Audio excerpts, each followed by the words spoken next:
Welcome to బేటు news conclave Hydraa commissioner Ranganath garu. ముఖ్యంగా మనం Telangana a decade from now అని చెప్పేసి థీమ్తో ఉన్నాం.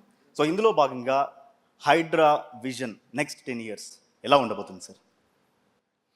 Yeah, first of all, I thank the organizers for inviting me to today's conclave. HYDRAA next road map 10 years ఎలా ఉండబోతుందని దాని ముందు జస్ట్ దాని బ్యాక్గ్రౌండ్ క్లుప్తంగా ఒకసారి నేను అందరికీ కూడా ఒక 2 minutesలో చెప్తాను. హైడ్రా అనేది మీ అందరికీ తెలుసు, Hyderabad disaster response asset protection agency. ఇది డ్యూయల్ ఆబ్జెక్టివ్స్ ఉంటుంది. ఒకటి disaster management or disaster response అనే దాన్ని ఒక ప్రైమ్ ఆబ్జెక్టివ్, అసెట్ ప్రొటెక్షన్ ఉంటుంది. ఈ రెండు కూడా కలిపి అంటే డిజాస్టర్ మేనేజ్మెంట్లో అసెట్ ప్రొటెక్షన్ చాలా కీలకం. అంటే చెరువులు, నాలాలు, పార్కులు, లేకపోతే ఇట్లా మన రోడ్స్ ఇవన్నీ కూడా ఎంక్రోచ్ కాకుండా వాటిల్ని మనం గనక మనం ఎంక్రోచ్ కాకుండా చేస్తే గనక డెఫినెట్గా that mitigates a disaster or that prevents disaster. మనం ఒకసారి రియల్ ఎస్టేట్ సీన్ ఒకసారి లాస్ట్ 50 ఏళ్లలో ఒకసారి చూస్తే కనుక 1975 to 2025 మీరు ఫర్ ఇన్స్టెన్స్ ల్యాండ్ రేట్స్ కన్నా ముందు పాపులేషన్ గ్రోత్ ఎలా ఉందో ఒకసారి చూస్తే కనుక Delhi has increase by 8x అనమాట. అంటే 1975లో ఉన్నదానికి 8 రెట్లు పెరిగింది. అండ్ బెంగళూరు 7.5x, హైదరాబాద్ ఈ 6.2x. సో ఇట్లా అంటే మీరు ముంబై అరౌండ్ 4.3x ఇట్లా మనకు పెరిగిన దీన్ని చూస్తే కనుక. అండ్ హైదరాబాద్ మీరు నెక్స్ట్ గ్రోత్ ఎలా ఉంటుందని కూడా మనం ఒకసారి విజువలైజ్ చేస్తే కనుక ఇప్పుడున్న దానికి almost it is likely to double by 2050. అంటే మీరు పాత దాంతో చూస్తే కనుక ఆల్మోస్ట్ 12 to 12.5x పెరుగుతుంది అనమాట. 75 to 50 2050కి 75 ఏళ్లలో 12-13 రెట్లు పాపులేషన్ పెరుగుతుంది. ఇంత పాపులేషన్ పెరిగినప్పుడు ల్యాండ్ మీద ఇంటెన్స్ డిమాండ్ కూడా ఉంటుంది. ల్యాండ్ ఇంటెన్స్ డిమాండ్ కూడా మీరు చూస్తే కనుక 100x to 500x పెరిగిందనమాట ల్యాండ్ రేట్స్ 1975 to 2025 మధ్యలో. అంటే 500 రెట్లు. అప్పుడు ₹1,00,000 ఎకరా ఉంటే కనుక ఇప్పుడు 500 లక్షలు, అంటే దాదాపు 5 కోట్లు ఉన్నటువంటి ప్రాంతాలు చాలా ఉన్నాయన్నమాట. అట్లా అంటే ఈ ల్యాండ్ రేట్స్ పెరగటం అనే దానివల్ల రియల్ ఎస్టేట్ అండ్ ఈ ఏది అర్బన్ ఇన్ఫ్రాస్ట్రక్చర్ మీద ఉన్నటువంటి ప్రెషర్ తోటే మనం చూసాం చెరువులు, కుంటలన్నీ కూడా ఆక్రమితమైనాయి. మొత్తం కూడా మన దాంట్లో మీరు ఒకసారి చూస్తే కనుక దాదాపు 61% చెరువులు మొత్తం కూడా ఆక్రమితం అయి ఉన్నాయి హైదరాబాద్ అప్ టు ఓఆర్ఆర్ దాకా మనం చూస్తే కనుక. ఇంకా మనం ఒకవేళ ఈ హైడ్రా లాంటి వ్యవస్థ రాకపోతే కనుక ఇంకొక బహుశా 10-15 సంవత్సరాల్లో ఇది 80 నుంచి 85% దాకా వెళ్ళేదన్నమాట. సో ఈ చెరువులు, నాలాలన్నీ మనకి ఎంక్రోచ్ అవ్వటంతో మనకి ఇప్పుడు చూస్తున్నాము ఈ చాలా వాటికి మనకు ఉన్నటువంటి అర్బన్ ఫ్లడింగ్ ఇట్లా వాటికి వస్తుంది. నిన్న చూసాం మనం ఏది ఉత్తరప్రదేశ్లో దే వాజ్ అన్ ఇంటెన్స్ మనకి థండర్ స్టార్మ్ ఉండింది.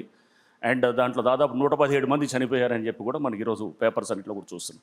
ఈ అన్నిటికీ కూడా కారణం ఏంటంటే ఈ క్లైమాటిక్ చేంజెస్ని కూడా మనం గుర్తించాలి. ఈ క్లైమాటిక్ చేంజెస్ కూడా ఎందుకు అవుతున్నాయి? ఇప్పుడు అర్బన్ సిటీ ఉంది, ఇప్పుడు మనకు అన్నీ కూడా హై రైజ్ బిల్డింగ్స్ వస్తున్నాయి.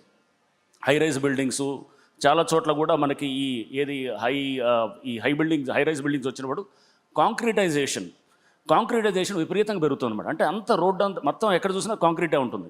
0.6 ఉండేటటువంటి కాంక్రీటైజేషన్ అంటే మీరు 0.6 ఉన్నటువంటి కోఎఫిషియంట్ ఆఫ్ రన్ ఆఫ్ అంటారు అనమాట. అంటే అది that was the extent of 1970లో ఉన్నది.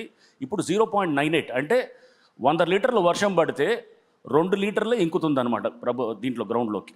గతంలో దాదాపు 40 లీటర్లు మనకి ఇంకేటటువంటి పరిస్థితి ఉండేటువంటిది. ఇప్పుడు ద ఎక్స్టెంట్ ఆఫ్ కాంక్రీటైజేషన్ అంటే కోఎఫిషియంట్ ఆఫ్ రన్ ఆఫ్ అంత ఉందన్నమాట. సో మీకు గ్రౌండ్ వాటర్ డిప్లీషన్ ఉంటుంది, నీరు దొరకదు, వరదలు వస్తాయి, ఇంటెన్స్ వెదర్ చేంజెస్ కూడా మీకు షార్ట్ ఇంటెన్స్ వెదర్ ఈవెంట్స్ అనేది ఇప్పుడు చాలా ఫ్రీక్వెంట్ అయిపోయినాయి అనమాట. అంటే మీరు చూస్తున్నారు, నిన్న చూసారు థండర్ స్టార్మ్స్ వచ్చి ఒకేసారి అది వెస్టర్న్ డిస్టర్బెన్సెస్ తోటి ఇంపాక్ట్ తోటి మొత్తం అంటే ఎక్కడ చూసినా గ్రీనరీ లేదు, లేకపోతే చెరువులు లేవు, లేకపోతే మనకు ఉన్నటువంటి ఈ గ్రీన్ అండ్ బ్లూ ఇన్ఫ్రాస్ట్రక్చర్ అంతా కూడా మొత్తం కూచించుకుపోయిందన్నమాట. ఈ నేపథ్యంలో ఇప్పుడు హైడ్రా అనేది చాలా ఆవశ్యకతను గ్రహించి ప్రభుత్వం గవర్నమెంట్ ఆఫ్ తెలంగాణ చాలా పవర్స్ని కూడా దీనికి ఇస్తూ, అంటే వివిధ చట్టాల ద్వారా జిహెచ్ఎంసీ యాక్ట్ ద్వారా, ఇరిగేషన్ యాక్ట్ ద్వారా, ఇంకా ఇతర మున్సిపాలిటీస్ యాక్ట్ ద్వారా, అట్లనే ఫైర్ సర్వీసెస్ యాక్ట్ ద్వారా ఇట్లా ఇతర చట్టాల నుంచి అన్నింటినీ కూడా మొత్తం చేసి దాన్ని ఒక సంస్థలో దీన్ని మొత్తం సెంట్రలైజ్ చేయటం అనేది జరిగిందనమాట.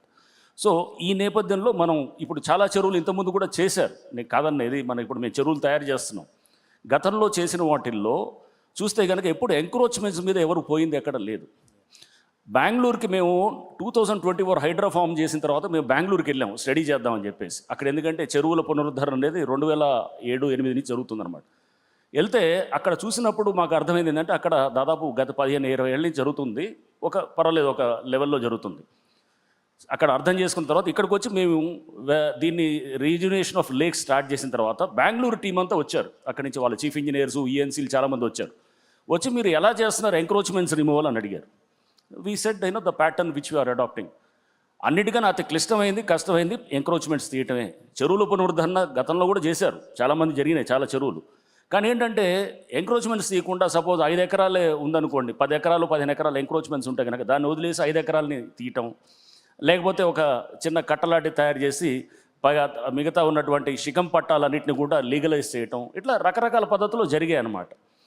ఇప్పుడు హైడ్రా వచ్చిన తర్వాత ఎఫ్టీఎల్ అంటే ఎక్కడ దాకా ఎఫ్టీఎల్ ఉందో అక్కడ దాకా మొత్తాన్ని కూడా దాన్ని మనం కంట్రోల్లో తీసుకోవటం. అన్లెస్ నివాస గృహాలు అంటే రెసిడెన్షియల్ డ్వెల్లింగ్స్ ఏమైనా ఉంటాయి కనుక గతంలో వచ్చినటువంటి రెసిడెన్షియల్ డ్వెల్లింగ్స్ని వీఆర్ నాట్ డిస్టర్బింగ్ అనమాట.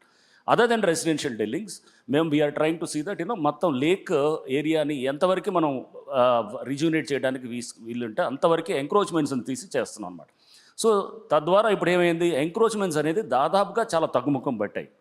ఎన్ఆర్ఎస్సి నుంచి ఇచ్చినటువంటి డేటాతోటి మాకు మళ్ళీ ఒక 1 year తర్వాత వాళ్ళు ఇచ్చింది ఏంటంటే మనకి గతంలో జరుగుతున్నటువంటి ఎంక్రోచ్మెంట్ ఏదైతే జరుగుతుందో వాటర్ బాటిల్స్ చుట్టూ గణనీయంగా తగ్గిపోయిందని చెప్పేసి ఎన్ఆర్ఎస్ నుంచి ఇచ్చినటువంటి రిపోర్ట్ కూడా మనకి సపోర్ట్ చేస్తుంది అనమాట, national report statistics centre. So ఇది ఎక్కడో ఒకసారి జరగాల్సిన ప్రక్రియ. అండ్ ఈ హైడ్రా అనేది నెక్స్ట్ 10 ఏళ్ల పాటు ఎలా ఉండాలనే దాని గురించి నేను అంటే బ్యాక్గ్రౌండ్ చెప్తున్నాను, చెప్పి ఆ తర్వాత then will get into next 10 years ఎలా ఉండాలని.